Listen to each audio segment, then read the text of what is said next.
Welcome to Section 420, Talkin Yankees, the podcast. Well, a couple of Yankees are up for the Gold Glove. That'll be a pair of Anthonys, Anthony Volpe as well as Anthony Rizzo. But unfortunately, I don't think they're going to win the award there and kind of going to break all the stats down for you. So this is going to be a very stats-driven episode, as well as a little Hall of Fame news, former Yankee manager, as well as former Yankee player, and of course, former Yankee broadcaster for, I think, a season in the Yes booth, Lou Piniella, up for the Hall of Fame with the contemporary group. Again, this is the group that, made up of former players and executives and umpires and kind of go around the Baseball Writers Association of America to kind of vote in players who might have been overlooked or maybe weren't fairly evaluated back in the day, and they kind of get a second chance with this committee, which, again, I'm not really too in favor of, but we'll look at Lou Piniella's numbers. And again, not to be sour grapes here on everything all Yankees here, but don't think he would really qualify as well. But again, we'll do a deep dive in his numbers. So keep your ears open, clean your ears out. This is going to be a very stats-driven episode. Try not to go too fast. But before we get started, make sure you subscribe to this podcast. So we've got a whole off-season. Got a lot of questions to go for the Yankee organization. We've got the internal audit. What are they going to do? Who are they going to bring back? What trades are they going to make? How are they going to improve this team? What are they going to do with Stanton and DJ? A lot of stuff to be discussed. So make sure you subscribe to this podcast to get in on all that. It's the only way you can get it. And, of course, jump over to YouTube. There's also the visual of Section 420 Talkin Yankees. Section 420 Talkin Yankees. Punch that in, subscribe, and get notified when new episodes go up there as well. Again, you want to cover all the bases, as they say. So, as I mentioned before, a pair of Yankees up for the Gold Glove Award for 2023. Now, unfortunately, I just don't think the Yankee representatives are going to make it, just for various different reasons. First, I guess we'll examine each one case. So, I guess first we'll go to the shortstop there with Anthony Volpe on rookie season. Now, again, good, respectable season there, and the guy played a lot of games, 157 games there at shortstop. As we know, didn't have the great batting average, but put up a 2020 season, and at least put himself in position to be in consideration for the Gold Glove. Unfortunately, I'm going to give you these numbers now, which is why I don't think he's going to win the award there. So he's up against Corey Seager of Texas, who's right now in the playoffs, as well as Carlos Correa, the former Astro foe and now current Minnesota Twin foe, and he's already won one in the past there. So just breaking down his numbers here, I just don't think Volpe is going to get it, and it's probably going to go to Corey Seager, and I'll just show you why. So Volpe, with 157 games at shortstop there. Now, you had 186 putouts, so that's good, but this is what's going to kill him. It's the 17 errors he had. When I read the numbers compared to who he's up against, he's just way over, in some cases, more than double his competition there. So I think that's what's going to kill him. Now, was involved in 63 double plays and had a fielding percentage of 9.70. So again, for a rookie campaign, not bad. Of course, he has to cut down on the errors, but again, you feel comfortable with him in there. And there was never really a point where you felt like he was hurting the Yankees at all. It's just really maybe with his bat a little bit, with the low batting average, a little over 200. I mean, he's got to improve there. But again, I would say overall a very good, successful campaign for a 21-year-old just to throw him in the fire like that. But now when I read Seager's numbers, this is why actually I think it's going to go to Seager. He played less games there, so 117 games at short, so it's about 40 games less. So you do have to consider that a little bit that, hey, if he had 40 more games at shortstop, would he have committed more errors? Probably a couple. You could make the case there. Now, he had less putouts, but only 139, which makes sense if he played less games there. But this is where I think he gets the nod over Volpe. He only had 8 errors.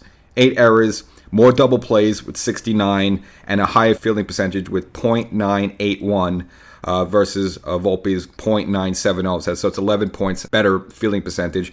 And, of course, he was elected to the 2023 All-Star team, which, of course, Volpe wasn't. So I think those accolades enough, even though he played less games at shortstop, is why you're going to see Seager get the Gold Glove at shortstop. And then we'll just go through Correa's numbers as well, who possibly he could get it as well. He has more games than Seager, but less than Volpe with 134 games at shortstop. Actually, more putouts than Seager, with 166. Less errors than Seager with only 6, but less double plays with 56. And a fielding percentage that's just 1 point higher than Seager at .982. Now, look, you could also make the case that Correa could get it. I just think the nod's going to go to Seager just for the fact that he was an all-star this year, and, of course, his team, again, is yet to be determined, but making a deep run into the playoffs. Right now they're playing the Houston Astros. I just think the fact that he's in the postseason and he's kind of making a run here, I think the nod is going to go to Seager. If not, then it'll go to Correa, but I do not think it's going to go to Volpe. Because if you compare Volpe's numbers 101 against Seager, I think Seager wins. And if you compare Volpe's numbers 101 against Correa, Correa wins. I mean, again, what's going to hurt Volpe is those 17 errors. So if you want to match him up against Correa only had 6 errors the whole season. Plus, Correa has already won a Gold Glove in the past, so he's got that on the resume a little bit on the back burner. That helps him too. So unfortunately, good campaign for Volpe. Maybe at a future date, if he could cut down on the errors, he can win a Gold Glove. I feel comfortable with him there for the next couple of years for the Yankees. But for 2023, the Rawlings Gold Glove Award will be going to probably Corey Seager. And they're going to announce that on Sunday Night Baseball, November 5th, Sunday night. So make sure you tune in for that. That's when Rawlings will announce the award. So that covers shortstop. So now let's move over to first base here, which is kind of puzzling because Rizzo was like out for more than half the season. So I'm not sure how he qualifies. But again, we are in a kind of weird way in baseball now. There's not really that like too many of those everyday first baseman types. Like, we remember back in the day with like Rafael Palmeiro be there, a Cecil Fielder, a Don Mattingly, the steady Eddies that are there all the time. Now you have a lot of hybrid players, sort of like, the Yankees have now with DJ LeMahieu, who plays a bunch of games at first, but also plays a little third base, second base. You don't have those everyday first basemen the way we remember them probably from a couple of years ago. So it at least kind of makes sense why someone like Rizzo get lumped in there, just for the fact that there's a lack of Rizzos out there. There's not too many guys doing that full time. So even though he played half the season, his stats were at least good enough to put him in consideration. But unfortunately, like Volpe, I also think he falls short. And we'll break down some of the fielding stats there. Now, first baseman, it's not as complicated as shortstop because you do have assists, but you don't have double plays and other things like that. So you're probably looking more at errors, of course, and then fielding percentage. And if you look at the numbers there, and as well as the number of games played, I just don't think Anthony Rizzo stacks up. So who he's going up against there is Ryan Mountcastle with the Baltimore Orioles, as well as Nathaniel Lowe with the Texas Rangers, who also right now is involved in the playoffs and who I think is going to get the Gold Glove there. I think it's going to go to Lowe, and I'll break down the reasons why. So Rizzo played a total of 92 games at first base. He played about 7 of them as a DH. Only had 4 errors, and again, a very impressive fielding percentage of .995. So right there, almost at the solid one there. But again, when you look at the competition, not really from Mountcastle, but from Lowe, Lowe just blows away Rizzo's numbers. Actually, Lowe blows away the other two. The problem with Mountcastle that he only played 90 games at first base. The other 23 was as a DH. So even Mountcastle played less games than Rizzo at first base, which I think you would give Rizzo the nod at. Now, he did have less errors with only 2 compared to Rizzo's 4, and the fielding percentage just a tick better because of that at .997 versus Rizzo's .995. Now, if you're talking about those two, maybe it's a toss-up, and maybe goes to Rizzo's based on reputation. Again, Rizzo's won 4 Gold Gloves in the past. Again, that was back with his Chicago Cubs days. Hasn't done it yet with the Yankees. So if it was just up against those two, I could see Rizzo get a chance. But now when I read Nathaniel Lowe's numbers for Texas, it just blows away the two of them. He played 161 games at first base. So basically, I think that just annihilates the both of them.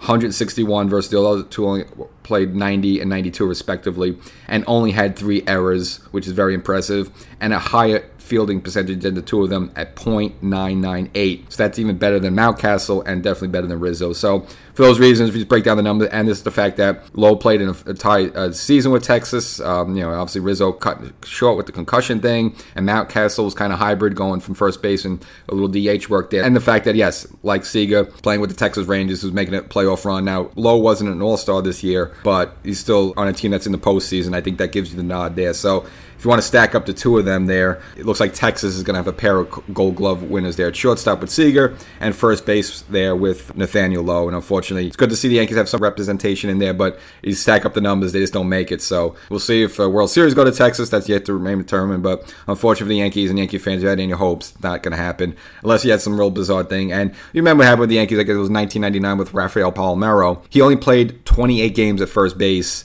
and he got the Gold Glove award. Now, he played 128 games as a DH for Texas that season, so he played a full season, but only 28 games, and he got the Gold Glove, which is an absolute joke. Should have went to Tino Martinez that year. So can you have some freakish thing like that happen? Maybe. The only reason that happened was special because back then, during the 90s, Palmeiro was getting a Gold Glove almost every season, so that was totally on reputation alone. I think it's a little different these days with the baseball writers, and it's just, you don't have those relationships the same way, and I don't think they're just going to automatically put Rizzo in because he got a bunch in the past and they like him like that. It's just a different way. So can some freakish like that happen? Possibly, but I just don't see it. That'd be the only way Rizzo could get it. Other than that, it's going to go to Lowe. So unfortunately, no Gold Gloves for the Yankees there. Now, as I mentioned at the top before, also another Yankee in consideration, but this time it's for the Hall of Fame, and that would be Lou Piniella, the former player / manager / broadcaster there. If you look at his whole career-wise, just as a player and manager, if you want to lump it all together, Maybe it's just because he's been a face around baseball for a while now and stuff like that. Could you make a consideration? Possibly. Wouldn't be totally against that, man. It buzzes on the door a little bit. Again, if you combine both a player and a manager, what he's done, all the games he's won and stuff like that, and just being a good guy around baseball for all these years. And of course, we remember his fights with umpires and, kicking dirt and stuff. Again, he's one of baseball's characters. If you're going to put him for that, but I think that's a little mushy. I mean, baseball's numbers and stats, it can't be like, well, I like that guy or he was cool for the game.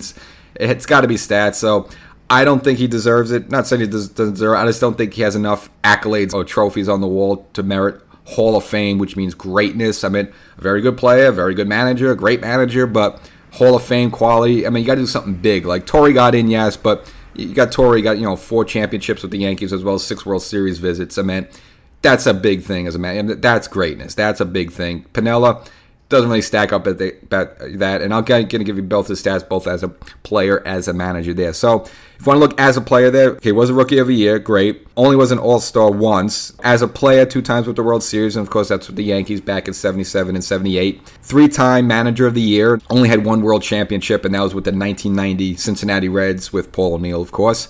But other than that, you only have 1 World Series championship as a manager, so all the greatness and all the wins he's had, regular season wins as a manager, great, but he has 1 World Series to show for it. I don't think that really knocks on the door of greatness. There's a lot of managers out there that probably have more than 1 World Series win and are not even in consideration there, so I can't really put him in for that. And as a player, played 18 seasons. Now, impressive batting average, career-wise, .291, and with 102 home runs. So, I mean, he was never known as a big power guy, just a good contact hitter. But only 6 of those seasons, he hit over 300. And only 106 seasons, it was his final year in 84 there, where, because he was going to move into the Yankee broadcast booth, he only played like a handful of games and he hit over 300, but it's only because he only played a small handful of games. So, really, if you look at it, out of his 18 seasons, only really 5 of them, he was truly an over 300 hitter. So, again, that doesn't show you any greatness. So, a good player, a great manager, but you don't see greatness if you combine the both that merit the Hall of Fame there. So we'll see if this committee wants to put him in just because, again, maybe he has a lot of relationships with these guys and maybe squeaks his way in.